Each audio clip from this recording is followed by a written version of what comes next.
इससे पहले कि मैं अपने मजमून इस कलाम की ओर चलूं, एक छोटी सी बात से उभारना चाहूंगा जो आपको मिलेगी भजन संहिता उसका 3रा अध्याय। और यहां पे इस प्रकार से भजन का लिखने वाला 6ठे अध्याय में कहने लगा, भजन संहिता उसका 4था अध्याय, भजन संहिता 4था अध्याय और उसकी 6ठी आयत में इस प्रकार से लिखा है, बहुत से हैं जो कहते हैं, बहुत से हैं जो कहते हैं। जो मैं आज आपके सामने जो वर्ड शेयर कर रहा हूं, आपने अपने आसपास जरूर सुना होगा।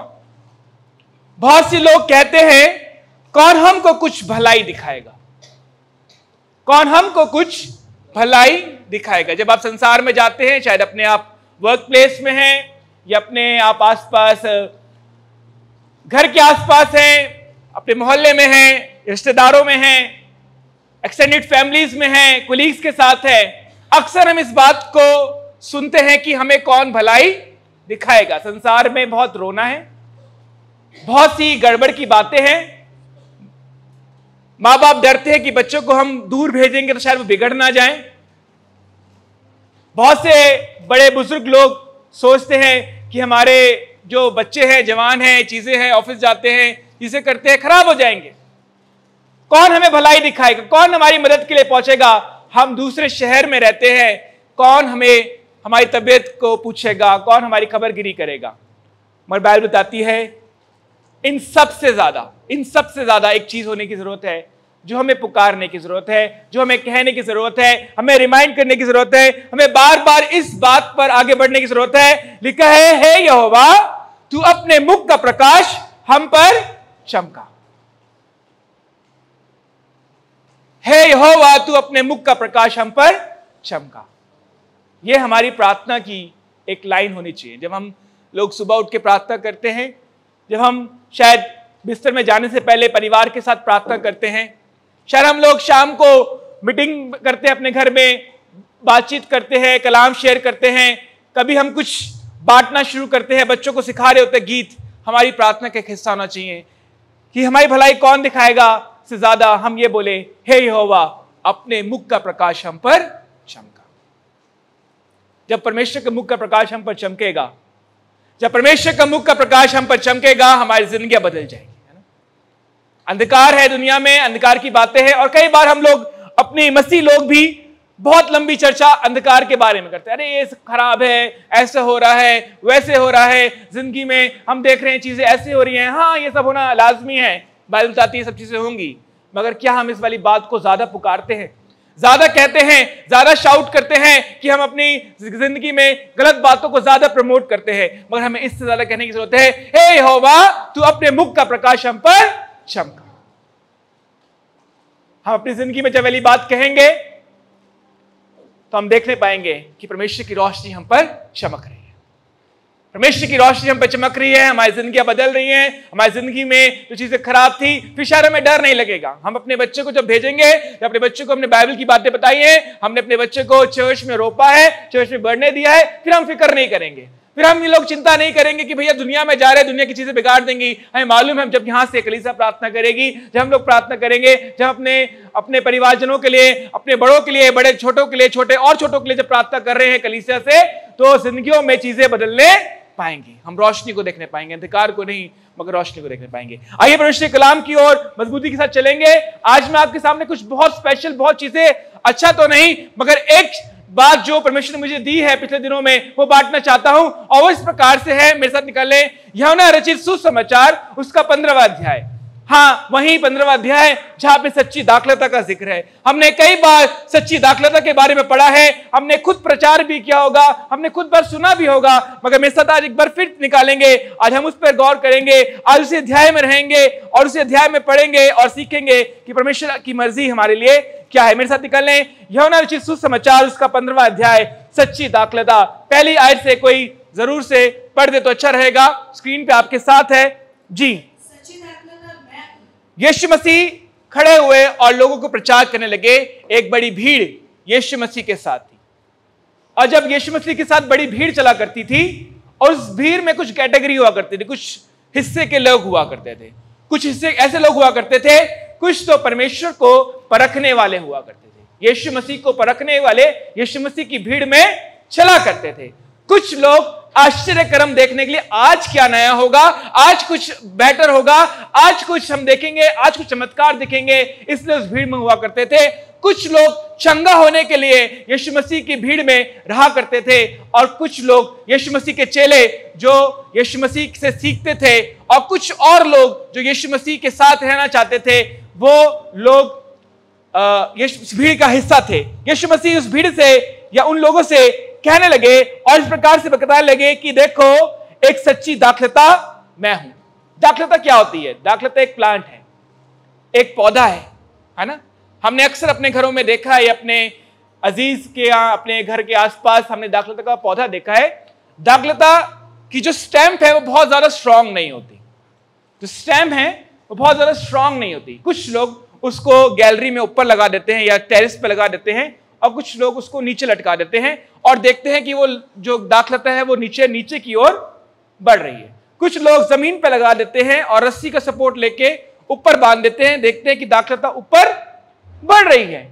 जब हम जंगलों में जाते हैं, जब हम लोग कहीं और जाते हैं, मैं बहुत से असम की साइड, बंगाल की साइड, जंगलों की तरफ, बहुत भीड़ में तो नहीं मगर कुछ जंगलों के हिस्से में गया हूं, वहां देखा है मैंने दाखलता को बढ़ते हुए। जंगल में बिछी होती हैं, पेड़ों में लटकी होती हैं और वो बढ़ती हैं। उनका काम है बढ़ना। अगर जमीन पे है तो ऊपर की ओर बढ़ रही है, ऊपर से है तो नीचे की ओर बढ़ रही है, अगर जमीन में फैली है जमीन में बढ़ रही है। दाखलता का काम क्या है? बढ़ना। मेरे पीछे बोले बढ़ना। दाखलता का काम क्या है? बढ़ना, है ना। उस समय यीशु मसीह कहने लगे सच्ची दाखलता मैं हूं। जब सच्ची दाखलता यीशु मसीह ने कहा, यीशु मसीह का नाम है, मालूम है बाइबल हम सबने पढ़ी है, यीशु मसीह का नाम जगह जगह जगह फैल रहा था। यीशु मसीह का नाम जगह जगह फैल रहा था, और आज भी यीशु मसीह का नाम जगह जगह फैल रहा है ना। सुसमाचार फैल रहा है, सच्ची दाखलता मैं हूं। सच्ची दाखलता यीशु मसीह है। जी आगे पढ़ें।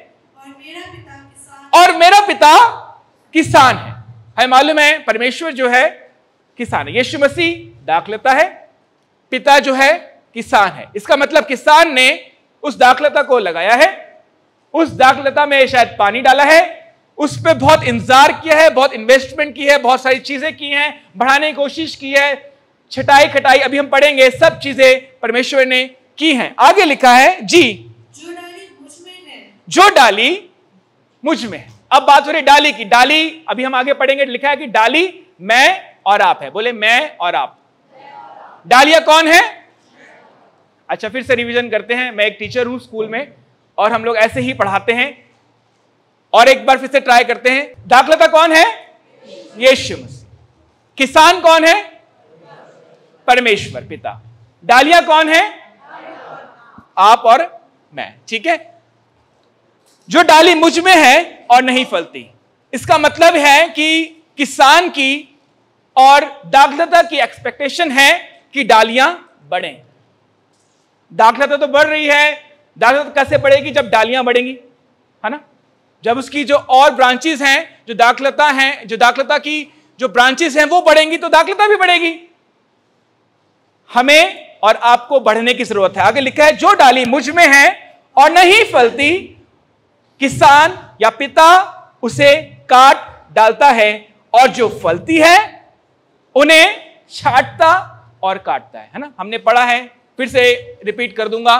छांटता और काटने का मतलब यह है हमारे अंदर से करेक्शंस, हमारे अंदर से डिसिप्लिन लाना, हमारे अंदर से बुरी बातों को दूर करना, यह हमारे अंदर करेक्शंस लाना या ठीक करना, यह छटाई और हटाई है। यह कौन करता है? किसान।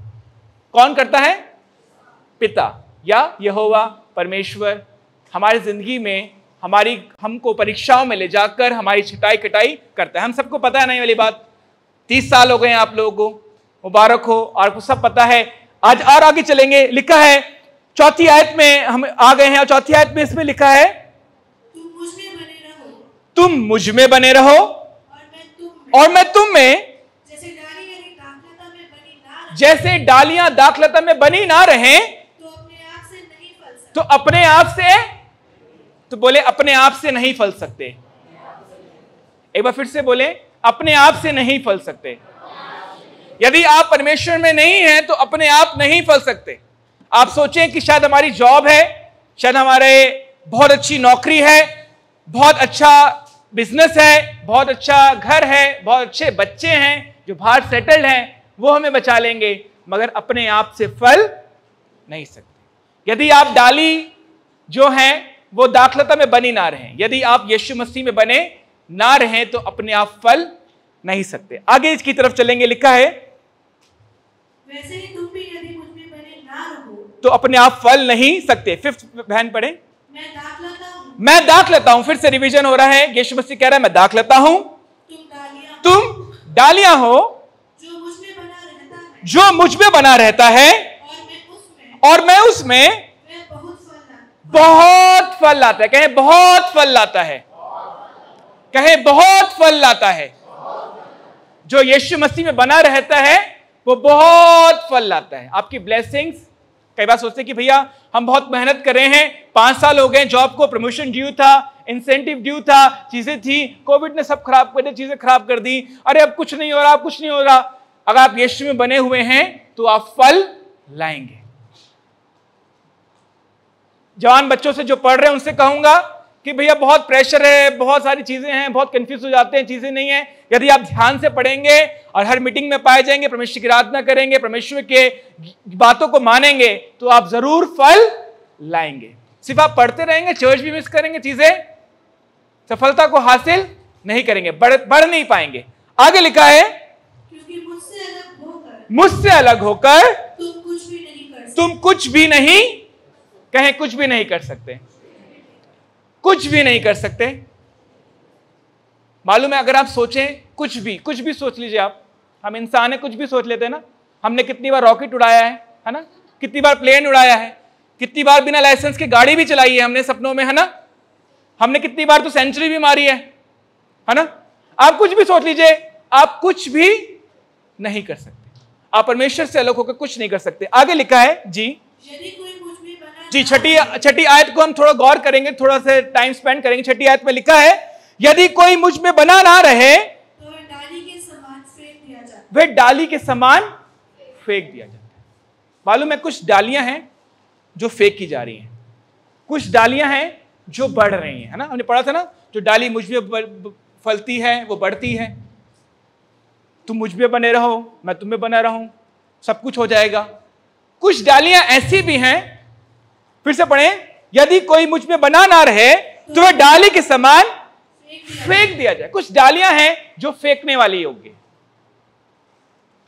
कुछ डालियां हैं जो फेंकी जाएंगी, कुछ डालियां हैं जो अलग की जाएंगी, है ना। सामने ऊपर पढ़ा कि किसान आता है, वो छटाई करता है और हटाता है, चीजों को करता है।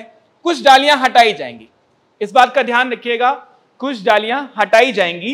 लिखा है यदि कोई मुझ में बना ना रहे तो वह डाली के समान फेंक दिया जाता है। और जब डाली उस दाखलता से अलग हो जाती है और फेंकी जाती है, तो सबसे पहली चीज उसमें क्या होती है मालूम है? लिखा है कि वह सूख जाती है, वो सूख जाती है। सेकंड लिखा है, सेकंड लेवल क्या होता है? सूख जाती है और लोग उन्हें बटोरते हैं। दूसरा लेवल क्या होता है? जब वो सूख जाती हैं तो लोग आकर उन्हें बटोरते हैं। आगे लिखा है, तीसरा लेवल लिखा है आग में झोंक देते। और तीसरी बात होती है कि वो आग में झोंक दी जाती है। 3 चीजें होती हैं। यदि आप परमेश्वर में बने नहीं हैं तो 3 चीजें आपके अंदर होती हैं। ये सिर्फ 3 पैरामीटर्स हैं जिसमें हम अपने आप को, दूसरे को नहीं, अपने आप को चेक करेंगे आज, ठीक है। ये 3 पैरामीटर्स हैं जिसमें हम अपने आप को चेक करेंगे। सबसे पहले सूख जाती हैं, वो डालियां सूख जाती हैं। आगे लिखा है कि लोग उन्हें बटोरते हैं, लोग उन्हें बटोरते हैं। तीसरा है कि वो आग में झोंक दी जाती है। जब हम परमेश्वर के पास आते हैं, चीजें अच्छी लगती हैं, बहुत मजा आता है, बहुत सारी चीजें होती हैं, हमें अच्छा लगता है, हमारे प्रार्थना होती है, हमारा बिजनेस अच्छा लगता है, हमारी नौकरी अच्छी जाती है, हमारे घर में चीजें अच्छी जाती हैं, बहुत अच्छा लगता है। हम चर्च में जाने लगते हैं, हम थर्सडे मीटिंग में जाने लगते हैं, हम अपने घर में कॉटेज मीटिंग कराने लगते हैं, हम पासबान के साथ थोड़ी मदद कराते हैं, चर्च में आके सेटिंग करवाते हैं, चीजें करते हैं, बहुत अच्छा लगता है। थोड़े दिन के बाद भैया मजा नहीं आ रहा है, हम अपने कुलीग्स को, अपने दोस्तों को एंजॉय करता हुआ देखते हैं, हम आसपास के लोगों को फैमिली के साथ बाहर जाते हुए, फ्रेंड्स के साथ एंजॉय करते हुए देखते हैं और चीजों को देखते हैं, और हमें लगता है कि यार हम लोग हर संडे जाते हैं, हर थर्सडे जाते हैं, हर ट्यूसडे जाते हैं, हर फ्राइडे भी जाते हैं, और कभी कभी सेकंड सैटरडे दिल्ली भी चले जाते हैं प्रेयर मीटिंग के लिए या कंबाइंड मीटिंग के लिए। बहुत ज्यादा हो गया, थोड़ा सा कम कर लेते हैं, 5 हफ्ते में 5 दिन। उसके बाद हम थोड़ा कम करते जाते हैं और हमें पता नहीं चलता कि हम कब सूखने शुरू हो जाते हैं, कब हम संडे को या थर्सडे मीटिंग को मिस करके कहीं और एंजॉय कर रहे होते हैं, कब हम लोग चर्च के दौरान बाहर बैठ के चीजों को कर रहे होते। अरे बहुत देर सुन लिया, अरे बहुत देर तक बोलते हैं पापादी साहब, बहुत देर हो गई है, हमें पता नहीं चलता कि हम सूखने लगे हैं। फिर मालूम है कैसे सूखने लगती चीजें लगती हैं, लोग आते हैं। सेकंड लेवल क्या होता है, लोग आते हैं बटोरने के लिए। अरे तुम्हें चर्च में क्या मिला, आओ तुम्हें मूवी दिखा के लाएं, आओ हम लोग घूमने चलें, आओ हम लोग थोड़ी देर एंजॉय करके आते हैं, थोड़ी शॉपिंग करके आते हैं, थोड़ा सा घूम के आते हैं, थोड़ा सा डांस करके आते हैं, थोड़ी चीजों करने लगते हैं। लोग आकर उन्हें बटोरने लगते हैं और हमें बहुत अच्छा लगता है कि भैया चर्च में जाते थे, अब हम लाउड म्यूजिक में जाके डांस करते हैं, अभी और मजा आ रहा है, और हमें पता नहीं चलता कि लोग आके हमें बटोर रहे हैं। मगर तीसरी चीज होती है कि वो हमें परमेश्वर से अलग करके आग में झोंक रहे होते हैं। अगर हम इसका बिब्लिकल मीनिंग निकालें, बाइबल से बात करें, हमारी जिंदगी में सूखापन तब आता है जब हम यीशु मसीह से अलग हो जाते हैं। लोग आते हैं, बटोरते हैं, हमें परमेश्वर से अलग करते हैं और हमें दुनिया में जाकर छोड़ देते हैं। और दुनिया में शैतान जो अंधकार का बहुत बड़ा राजा है, वो हमें अपने पास खींच लेता है और हमें बर्बाद कर देता है ना। हमें मालूम है जो भी प्लांट है, हमने किसानी नहीं की है मगर हमने किसानी के बारे में पढ़ा है कि हर एक प्लांट बढ़ता है और अपने समय पर आकर फ्रूट्स को पैदा करता है ना, और बढ़ती हैं और उस फ्रूट से और पेड़ पौधे लगाए जाते हैं, उनके बीज से और पेड़ पौधे लगाए जाते हैं। जैसे एक एप्पल है, एक एप्पल का बीज को किसी ने लगाया और 30-35 साल 40 साल इंतजार किया कि वो जो पौधा था वो बड़ा होकर पेड़ बन जाए, उसमें एप्पल्स लगे। और जब एप्पल्स लगते हैं, उसमें अगर 150 एप्पल लगे हैं तो 150 एप्पल बेच कर, 1 एप्पल या 2 एप्पल रख कर उसके बीज को लेकर फिर से वो गाड़ता है, चीजें करता है और इंतजार करता है कि जब उसने 20 गाड़े, उनमें से शायद 10 तो फलेंगे, और जब 10 फलते हैं और 10 अगर 150 लाके तो उसके 1500 करीब एप्पल्स हो जाते हैं और ऐसे करके चीजें बढ़ती जाती हैं। यह सिद्धांत हमारे बाइबल का भी है कि परमेश्वर ने हमेशा बढ़ाया है। लिखा है कि मैं तुम्हें तुम्हारी पीढ़ियों को बरकत दूंगा। हमारा परमेश्वर पीढ़ी से पीढ़ी, जनरेशन टू जनरेशन ब्लेसिंग देने वाला परमेश्वर है। पीढ़ी दर पीढ़ी ब्लेसिंग्स देने वाला परमेश्वर है। यदि हम परमेश्वर में नहीं बने रहेंगे, इस बात को बहुत ध्यान सुनने के बहुत इंपॉर्टेंट है, यदि हम परमेश्वर में बने नहीं रहेंगे, यदि हम सूख रहे हैं, यदि लोग हमें बटोर रहे हैं या आग में झोंकने जा रहे हैं, खत्म कर रहे हैं, इसका मतलब है कि हमारी आने वाली जनरेशंस भी खत्म हो जाएंगी। आप सोचिए, जनरेशन तो हो रही है, हमारे बच्चे के बच्चे हैं, उनके बच्चे तो हो रहे हैं, मगर वो मसीह में नहीं है। आपको पता भी नहीं चलेगा कि आप अपनी जनरेशंस का नुकसान कर रहे हैं, अपनी पीढ़ी से पीढ़ी का नुकसान कर रहे हैं। हमारा परमेश्वर पीढ़ी दर पीढ़ी बरकत देने वाला परमेश्वर है और शैतान उसको अपोजिट कर देता है। वो पीढ़ी को नाश करने के लिए आया है ना। चोर किसी और काम के लिए नहीं, चोरी करने, घात करने और नाश करने आया है।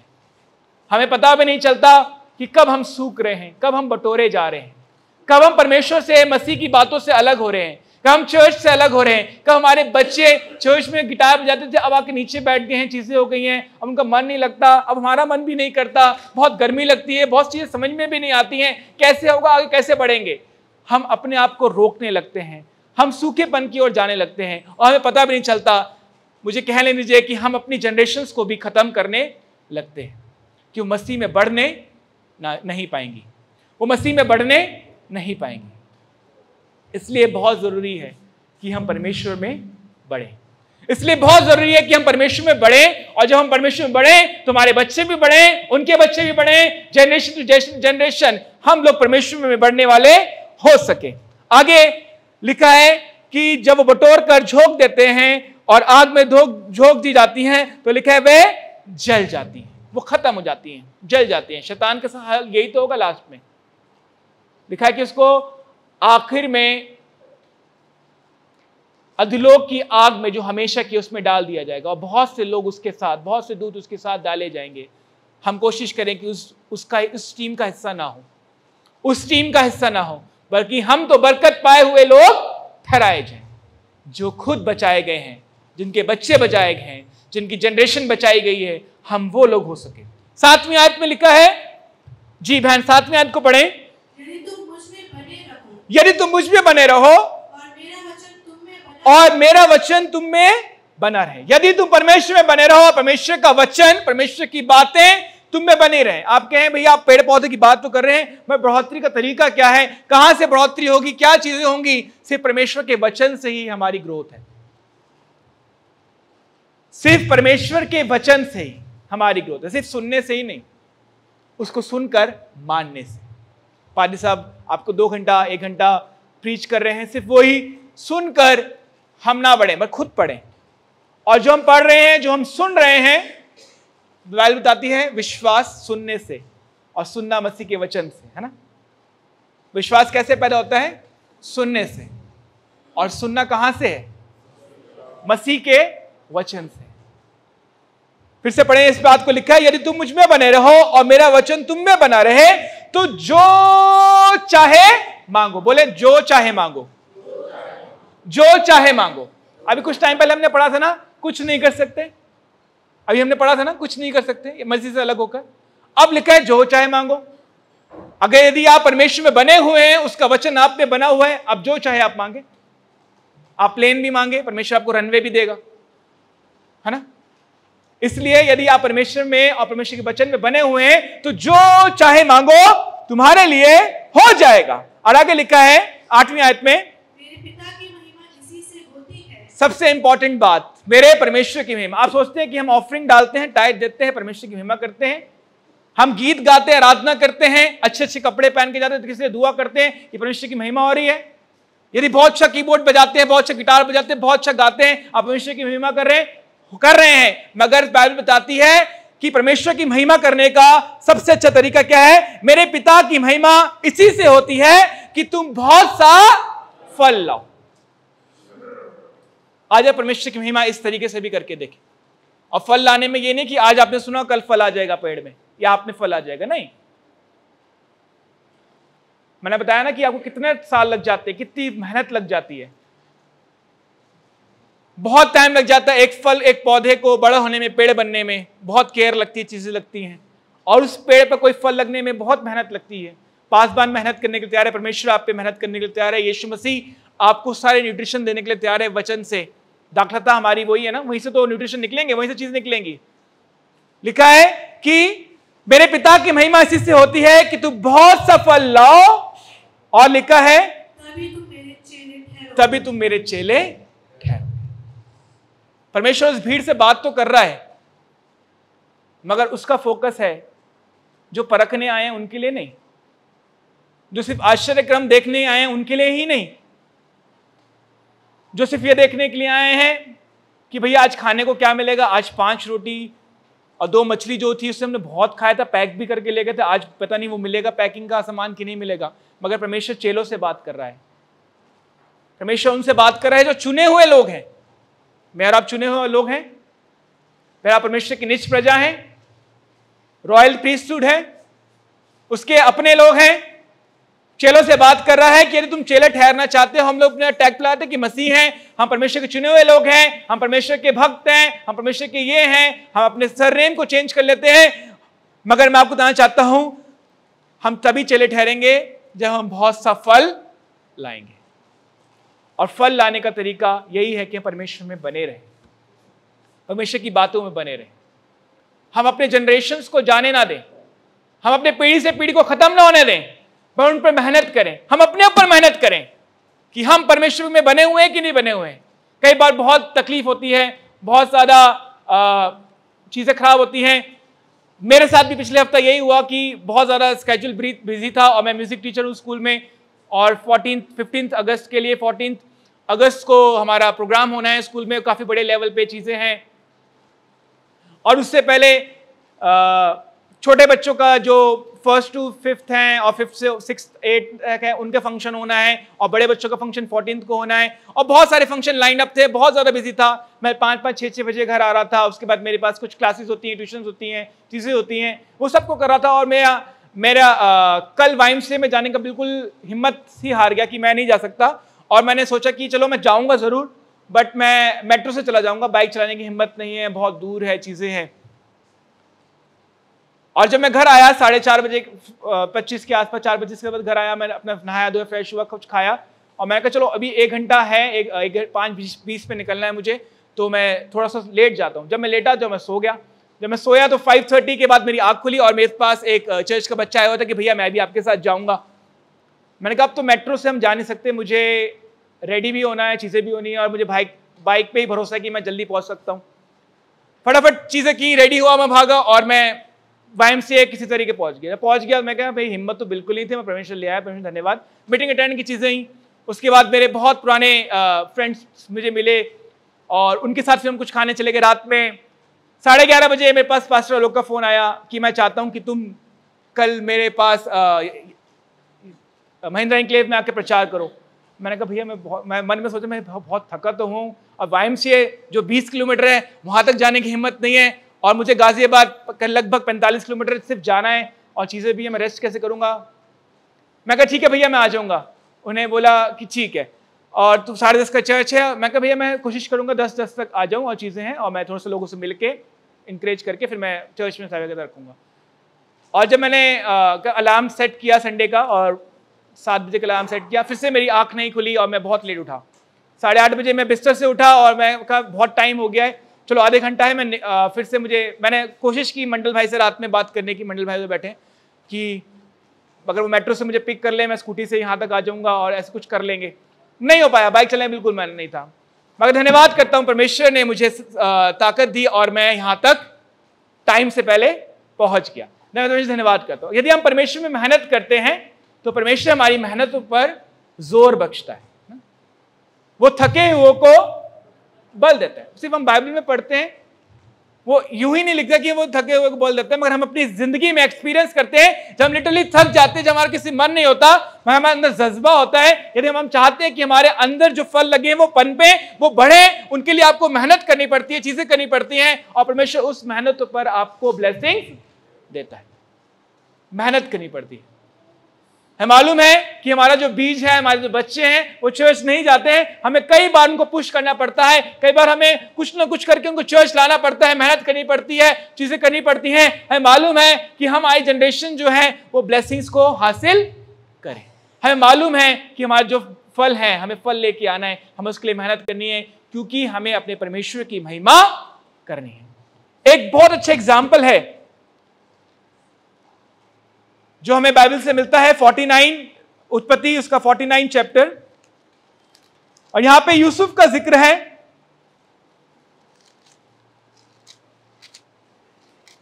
यूसुफ के बारे में मूसा लिखने लगा और कहने लगा, जो वाक्य हम पढ़ रहे हैं सच्ची दाखलता का, उसका एग्जाम्पल कई साल पहले, कई हजार साल पहले उत्पत्ति में मूसा ने लिख दिया है। मालूम है 22वीं आयत, 49 22वीं आयत में इस प्रकार से लिखा है, यूसुफ, यूसुफ फलवंत लता की एक शाखा है। यूसुफ फलवंत लता की एक शाखा है ना। यीशु मसीह फलवंत दाखलता की एक शाखा, एक ब्रांच कौन है? यूसुफ है। वो परमेश्वर ने उसको लगाया, उस पर मेहनत की, चीजें की, ब्रांच में। आगे लिखा है, वह सोते के पास लगी हुई फलवंत लता की एक शाखा है ना। सोते के पास लगी हुई एक फलवंत शाखा है। क्या परमेश्वर मेरे और आपके लिए ये वाली बात कह सकता है? यूसुफ ने ऐसा क्या किया जो कि यूसुफ के लिए ये बात लिखी गई है? याकूब के और भी बच्चे थे, उनका जिक्र क्यों नहीं है? यूसुफ ने ही ऐसा क्या किया जिसके बारे में लिखा है कि वही फलवंत लता की एक शाखा है? हमें सबसे ज्यादा पता है क्या, हमने बाइबल पढ़ी है तो मैं बहुत सारा पलटना नहीं चाहता, आपको से बताना चाहता हूं कि यूसुफ अपने पिता के पास रहा करता था और अपने पिता का प्रिय था। प्रिय इसलिए बन गया क्योंकि वो अपने पिता के बहुत समीप रहा करता था। 11वें नंबर का बेटा था और बाकी भाई लोग उसके जाया करते थे, बाहर रहा करते थे, चीजें करते थे, वो अपने पापा के करीब रहा करता था और पापा से करीब रह के वो परमेश्वर की बातों को सुना करता था, गवाहियां सुना करता था कि परमेश्वर ने याकूब को कैसे बचाया और कैसे चीजें करी, कैसे वो गलत भी था मगर परमेश्वर ने उसको कैसे बरकत दी है। और जब वो सीखता गया और अपने आप पर इंप्लीमेंट करता गया और अपने भाइयों के पास धोखा खाने के बाद भी मिस्र में जाकर जब वो ऊंचे पद पे पहुंचा, उसने कभी बदला नहीं लिया, ना उसने कंप्लेन की, उसने हमेशा लोगों को बढ़ाया, चीजों को बढ़ाया, दूसरों के लिए प्रार्थना करी, गलत कामों से भागा। यही थी ना यूसुफ की क्वालिटीज। क्या हमारे अंदर ये क्वालिटीज हैं? जब हमें धोखा लग जाता है तो हम सब कुछ उठा लेते हैं, कह रहे हम मसीह नहीं है, हम बताते हैं हम कौन है ना, कोई हमें बोल के देखे। जब हमें धोखा लगता है, जब हमें चीजें खराब होती हैं, हम कुछ और मनुष्य हो जाते हैं, हम भूल जाते हैं कि हम एबीसी गाजियाबाद महिंद्रा एनक्लेव के या परमेश्वर की निज प्रजा के लोग हैं। हम भूल जाते हैं, हम भूल जाते हैं कि परमेश्वर ने हमें चुन के अलग किया है, हम भूल जाते हैं कि हमें भाई जनरेशन ब्लेसिंग्स को पास ऑन करना है। हमारे अंदर जो फल परमेश्वर फल लगाने की कोशिश कर रहे हैं, वो धीरज का, वो संयम का फल हमारे अंदर से जाता रहता है।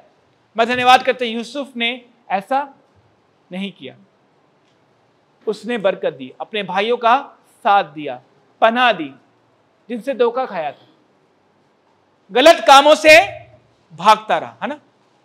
उसको मालूम था गलत काम से भागूंगा तो मुझे राजपद मिल जाएगा, नहीं, जब गलत काम से भागा उसको सजा मिली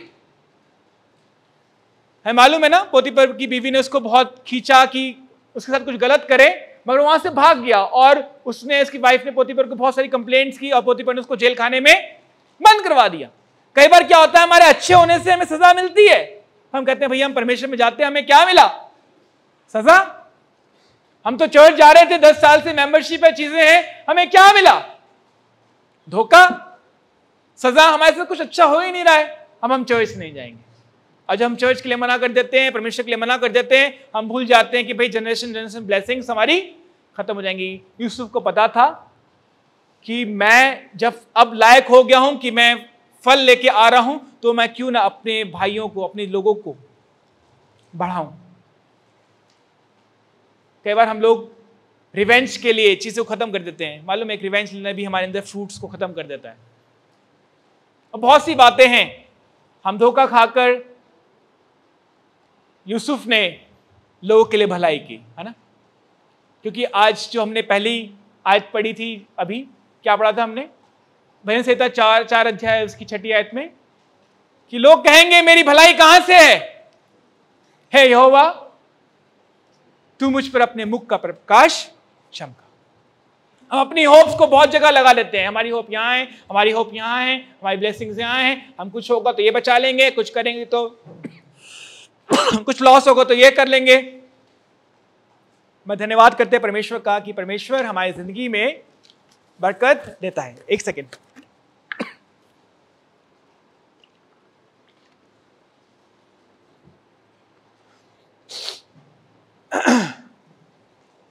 यूसुफ फलवंत लता की एक शाखा है, वह सोते के पास लगाई हुई फलवंत लता की शाखा है। उसकी डालियां भीत पे चढ़कर, भीत एक इंग्लिश में अगर मैंने पढ़ा इसको तो लिखा है कि वॉल्स पर चढ़ जाती है ना। वॉल्स हमारी जिंदगी में दिखाती है रुकावट, हमारी रुकावट हमें बढ़ने से रोकने के लिए। मगर लिखा है कि वो जब बढ़ता है, जब परमेश्वर बढ़ाने पे आता है तो उसको ओवर कर जाती हैं। उन रुकावटों को परमेश्वर हमारे ऊपर से हम निकल जाते हैं, है ना। अजीजों, सिर्फ आपको इंकरेज करना चाहूंगा, बताना चाहूंगा कि हम अपने सोते के पास, यीशु मसीह के पास लगे रहे। भजन संहिता 1 अध्याय उसकी 3 आयत को हमने कई बार पढ़ा है। उसमें लिखा है, वो तो इस वृक्ष के समान है जो बहती हुई नाली के किनारे लगाया गया और वह अपनी ऋतु में फलता है, जिसके पत्ते कभी मुरझाते नहीं, इसलिए जो कुछ वह पुरुष करे उसमें सफलता का राज, परमेश्वर की महिमा का राज यही है कि जब हम उसके पास लगाए गए हैं, जब हम उसके पास रहे हैं, जब हमने सोच लिया है, ठान लिया कि हम सच्ची दाखलता में रहेंगे, हमें नाश नहीं होना। हम चाहते हैं कि हम भी बरकत पाए, हमारी जनरेशन भी बरकत पाए और जनरेशन बरकत पाए, तो हमें उसमें लगे रहना जरूरी है, फल लाना जरूरी है। परमेश्वर हमारे लिए भी कहने पाए, मेरे और आपका नाम पुकार के कहने पाए कि ये भाई, ये मेरा बच्चा भी एक फलवंत लता की एक शाखा है जो बहती हुई नाली के किनारे लगाया गया है। हम अपने बच्चों के लिए बहुत कुछ सोचते हैं ना, हम सोचते हैं कि भैया इनके फ्यूचर के लिए कुछ सेविंग्स कर लें। जब शादी होती है तो सोचते हैं कि बेबी प्लान करेंगे तो उनका स्कूलिंग का 3 साल बाद 5 साल के बाद इतना पैसा हमारे पास होना चाहिए, चीज़ें होनी चाहिए, उसकी सेविंग शुरू कर देते हैं। और जब बच्चा पढ़ रहा होता है तो और सेविंग करने लगते हैं कि भैया ग्रेजुएशन के लिए कुछ पैसा जमा कर ले। कुछ ग्रेजुएशन जब होने लगती है कुछ और पैसा इकट्ठा करते हैं भैया कि हम सोचते हैं कि इसको बिजनेस सेटअप करा के दे रहे हैं कि बिजनेस कर ले। जब बिजनेस सेटअप हो जाती चीज़ होती है, देखते हैं बच्चे का लॉस हो रहा है, तुम और सपोर्ट करते हैं और मेहनत करते हैं कि फायदा हो जाए। फिर हम और पैसे इकट्ठे करते हैं और चीज़ें सोचते हैं और सोचते लेके आते हैं कि भाई इसकी शादी करानी है, सोचते हैं ना। तो फिर हम क्यों नहीं सोचते कि हमें परमेश्वर में बच्चों को बढ़ाना है, जनरेशन बढ़ाना है, क्यों हम अपने ऊपर मेहनत करनी है। यदि आप चाहते हैं बच्चा अच्छा हो तो अपने ऊपर मेहनत करें। हम परमेश्वर में बने रहेंगे तो हमारी जनरेशन भी परमेश्वर में बनी रहेगी, जनरेशन टू जनरेशन ब्लेसिंग्स मिलेंगी। और जो 6ठी आयत में हमने पढ़ा कि सूख जाना, बटोर लिए जाना और जला दिए जाना, इससे हम बचें, कि हम ना सूखें, ना हम लोग कोई बटोरे जाएं, ना हम जलाए जाएं, मगर हम तो ऐसे हों कि जो परमेश्वर की इच्छा पर चलता है ना, जो परमेश्वर की इच्छा। यदि हम परमेश्वर की महिमा करना चाहते हैं तो उसके वचन में बने रहें। आइए हम दुआ करेंगे। परमेश्वर, तेरे लोगों ने तेरे वचन को सुना है और सच्ची दाखलता के बारे में आज फिर से रिवीजन किया है, आज फिर से पढ़ा है, आज फिर से जाना है परमेश्वर कि हमारी बढ़ोतरी जो है फलवंत होने की, वो इसका रास्ता ही है कि हम दाखलता में बने रहें। जब हम दाखलता में बने रहेंगे तो जनरेशन ब्लेसिंग्स को हासिल करेंगे। जो कुछ मांगेंगे वो हमारे लिए होगा यदि हम दाखलता में बने हुए हैं, यीशु मसीह में बने हुए हैं और उसका वचन हमारे अंदर पाया जाता है। परमेश्वर, जब मौका आए हमें माफ करने का तो हम माफ कर सके, जब हमें मौका आए परमेश्वर संयम रखने का हम संयम रख सके, जब हमारे पास मौका आए कि परमेश्वर हम किसी को ब्लेस कर सके तो हम जरूर से ब्लेस करें, जब ऐसा मौका आए परमेश्वर किसी को बढ़ाने का, अपने ऊपर से परमेश्वर और अपने ऊपर बढ़ने का मौका दे सके परमेश्वर। जैसे यूसुफ के लिए कहा गया कि वो एक फलवंत दाखलता की एक शाखा है, एक ब्रांच है, वैसे ही परमेश्वर हमारे लिए तू कह सके कि हम लोग भी फलवंत हुए हैं, हम भी फलवंत हुए हैं, हमारे बच्चे भी ब्लेस हुए हैं। हम आग में झोंके ना जाएं, हम सूख ना जाएं, हम बटोरे ना जाएं परमेश्वर। हम उस ब्लेसिंग्स को जो तूने हमारे अंदर दी है, जो उस बीज को जो तूने हमारे अंदर रखा है, उस वचन को तूने हमारे अंदर रखा है, उस आग को जो हमारे अंदर रखा है वो बुझने ना पाए, पर परमेश्वर हम अपनी जनरेशन पास ऑन करने पाए, ताकि परमेश्वर हम एक तेरी बढ़ोतरी, तेरी बातों की, तेरे राज्य की बढ़ोतरी को देखने पाए और तुझ में महफूज रहने पाए। प्रभु यीशु मसीह हम पर अपना अनुग्रह कर।